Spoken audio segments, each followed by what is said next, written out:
What's going on, guys? In today's video I will show you the best longbow and crossbow build in Throne and Liberty. This specific setup is perfect for anyone that wants to grind PvE events, run contract dungeons or do PvE challenges. As you can see from the gameplay, we will be melting our enemies in few seconds, and our crazy damage is possible by combining our increased damage from the longbow skills with the increased critical hit and critical damage from the crossbow skills. This weapon combo with our specific gear and skills will give us the ability to get huge amount of DPS numbers and much more. So let's move over to the gear, and I will split this section into two parts. In the next 30 seconds I will cover the early game gear, so what you want to use until level 50. And then in the second part we will take a look at the fully completed endgame build and how it will work. So everyone starts with green uncommon gear, then at some point switches it out to the blue rare gear, and finally in the endgame they fully get their epic purple gear. Depending on how fast you level and what specific activities you do, this progression will vary from player to player. But the most important things you need to keep in mind is that wearing green gear while leveling is completely fine. As you progress further into the game, you will gather more gear with additional stats, which will boost your raw damage, which is exactly what you want to focus on. It also costs more to use traits on them, so don't worry about it. Just simply keep leveling and slowly transition to the blue gear, and focus on the same stats that I will mention for the endgame build. So here we have the endgame setup, and you feel free to click the link in the description to check it out on the website. So first off, for the weapons I've chosen the crossbow and the longbow, and specifically I'm using the Rex Chimaerus Reg Bow, with traits like the heavy attack chance, critical hit and hit. Then for resonance trait we have the cooldown speed, and for runes on the attack rune we have the ranged heavy attack chance. Then for support rune we have the skill damage resistance, and for defense the max health. Next we have the Temen Screaming Bow, and for traits we have the heavy attack chance, critical hit and hit. Then for resonance trait we got the cooldown speed, and for runes for the attack we have the range heavy attack chance. Then for support the skill damage resistance, and for defense the ranged evasion. Next we have the Reaper's Black Mask, with traits like the magic evasion, ranged evasion and magic endurance. And for resonance trait we got the max health. Then for cloak we have the Hermit Shroud, with traits like the max health, health regen and skill damage resistance. Then for resonance trait we have the max health, and as for all of our gear we have the same resonance trait, so without me mentioning them just keep using it. Then for chest we have the Abyss Slayer's Insanity Armor, with max health, ranged evasion and magic evasion. Next we have the Reaper's Hand of Death, with traits like the max mana, magic evasion and ranged evasion. Next we have the Special Resistance Ancient Dragon Pants, with traits like the max health, ranged evasion and magic evasion. Then we have the Abyss Slayer's Frenzy Boots, with move speed, ranged evasion and magic evasion. Then for necklace we have the Holy Warrior's Choker, with skill damage boost, max health and buff duration. Then for runes on the attack we have hit. Then for defense we got the max health, and for support the stun resistance. Next we have the Beast King's Gilded Bracers, with traits like the max health, skill damage resistance and health regen. And then for runes on the attack we have the heavy attack chance. Then for defense the max health, and on support the stun resistance. Next we have the Insightful Ring of Dimension, with traits like the skill damage boost, max health and health regen. Then for runes on the attack you need the range critical hit, then on defense the mana regen, and on support the stun resistance. Next we have the Eternal Ring of Dimension, with skill damage boost, max health and health regen. And for runes on the attack we have the range critical hit, on defense the mana regen, and on the support the stun resistance. And finally for the last piece we have the Butcher's Belt, with traits like the max health, health regen and skill damage resistance. Then for runes on the attack we have the hit, then on support we got the skill damage resistance, and on the defense we have the max health.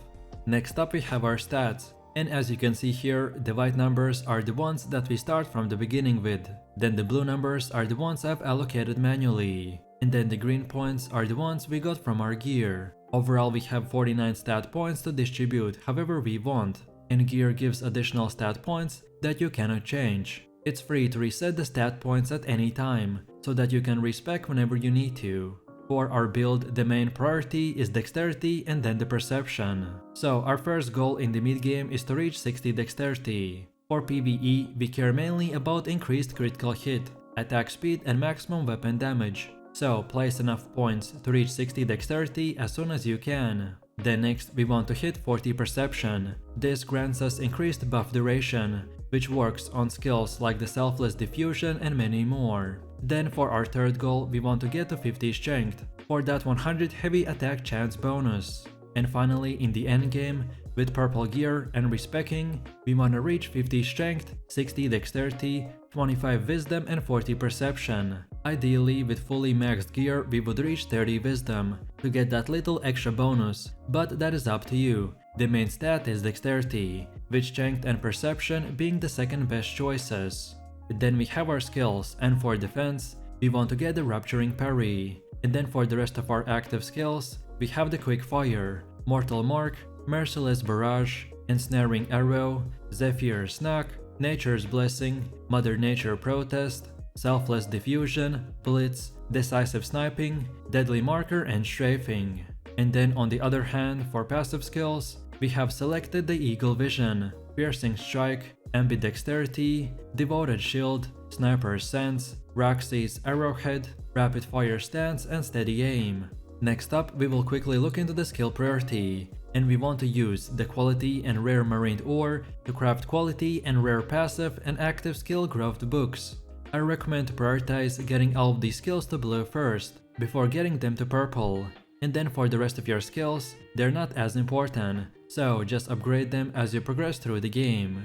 So for active skills, the main priority is Mortal Mark, because it pairs up perfectly as a starter for all of our combos, because it adds delayed damage based on your DPS done during its duration. This should be your first priority to improve your max DPS. And then we follow that up by upgrading the Quick Fire, Zephyr's Knock, Decisive Sniping, and Ensnaring Arrow. Then the Strafing skill is one of your earliest rare abilities and one of your hardest hitting skills that only gets better with more crit rate, so we want to upgrade it next. And lastly, we want to focus on the Selfless Diffusion, because it is great if bosses or mobs will root you, but this should be your last priority.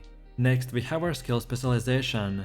So for the Blitz we select the Limit Break and cooldown, then on Mortal Mark the Chain Effects, then on Ensnaring Arrow the cooldown resets and the hit rate, then for Nature's Blessing the Whirlpool, then for Strafing the Gale and consecutive use, then for Mother Nature's Protection the Lightning Arrow, then for Deadly Marker we don't select anything. Next we have the Merciless Barrage and we get the Gale, then for Zephyr's Knock we get the damage, then for Selfless Diffusion again we don't select anything, then for Quick Fire we get the minimum chain fire, damage and cooldown, and finally for Decisive Sniping we select the Collection Time and Decisive Bombardment. Next up we have the Weapon Mastery, and here is the setup for the crossbow. So we want to start with the middle mystical region, then go to the bottom and unlock everything until the Rapid Fire, and then again go back to the middle and get everything until the Calm Aim. And then for the longbow, we start with the middle, the Harmonious Mind, and go to the bottom and get everything from the ranged hit until the Brutal Shooter. And then once again we go back to the middle and get everything until the Gale Overhead.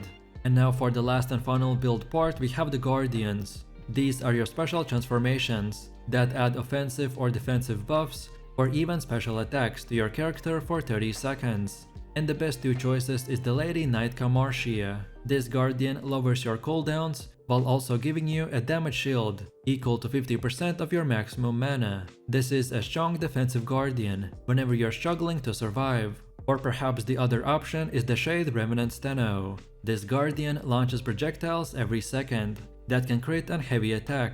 Since our build is great at range, so this guy works perfectly for our playstyle.